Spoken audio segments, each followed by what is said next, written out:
The giant sloth, the most dangerous sloth in all of history. Welcome to the prehistoric world, a time when nature's giants roamed the earth. Among these colossal creatures was the mighty Megatherium, or the giant sloth. Megatherium, one of the largest land mammals to ever exist, was a true marvel of nature. Standing up to 20 feet tall on its hind legs and weighing as much as 4 tons, it was an imposing presence. This giant sloth was primarily a herbivore, feeding on leaves, fruits, and possibly small branches. But don't let its plant-based diet fool you. Megatherium was far from harmless. Early human tribes shared their world with these giants, and encounters with Megatherium were dangerous. Despite its slow pace, the giant sloth's sheer size and strength made it a formidable opponent. The massive claws of Megatherium, designed for stripping trees of their foliage, could also be lethal weapons. A single swipe could cause serious injury or even death. Early human tribes had to be resourceful to defend themselves. They would use fire, loud noises, and coordinated group efforts to scare off these giants. The tribe's survival depended on their ability to adapt and protect themselves from such threats.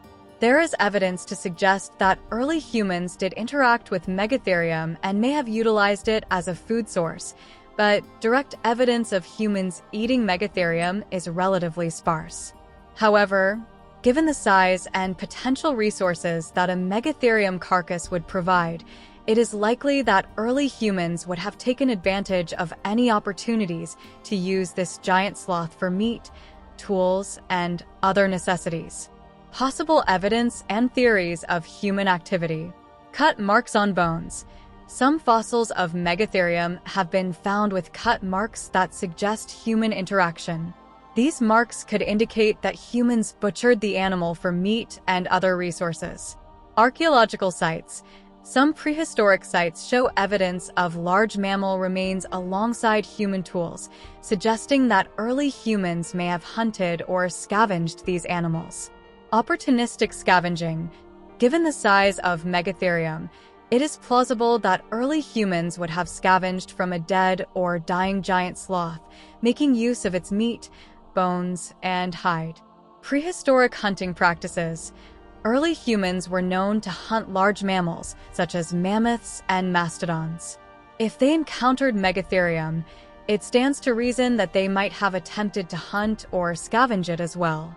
While definitive evidence of humans eating Megatherium is limited, the likelihood based on available evidence and the known behavior of early humans suggests that they would have utilized any available resources, including the giant sloth, for survival. However, if a Megatherium was found deceased, its massive body provided invaluable resources. The fur could be used for warmth, the bones for tools and weapons, and the meat, though tough and sinewy, offered sustenance. Megatherium, the giant sloth, was a testament to the incredible diversity of prehistoric life. Its interactions with early humans remind us of the challenges our ancestors faced and their remarkable ingenuity in the face of such formidable creatures. The giant sloth, particularly the Megatherium, was primarily a herbivore. Its diet mainly consisted of the following: leaves. Megatherium used its massive claws to strip leaves from trees. Its size allowed it to reach higher branches that other herbivores couldn't access. Fruits. It likely consumed a variety of fruits available in its habitat, providing a source of sugars and nutrients. Branches and twigs. The giant sloth's strong jaws and teeth were capable of handling tougher plant materials, including branches and twigs. Bark. It's possible that Megatherium also fed on bark, which would be stripped from trees using its claws. Grasses and other low vegetation. While less common, Megatherium may have occasionally grazed on grasses and other low-lying vegetation, especially if other food sources were scarce. The combination of these food sources would have provided the giant sloth with the necessary nutrients to sustain its massive size. The Megatherium's habitat, which included forests and open woodlands in South America, offered a rich supply of these plant materials. Today, we remember Megatherium not just as a giant of the past, but as a symbol of the dynamic and ever-changing nature of life on Earth. Thank you for joining us on this journey back in time. Don't forget to like, share, and subscribe for more fascinating stories from our planet's history.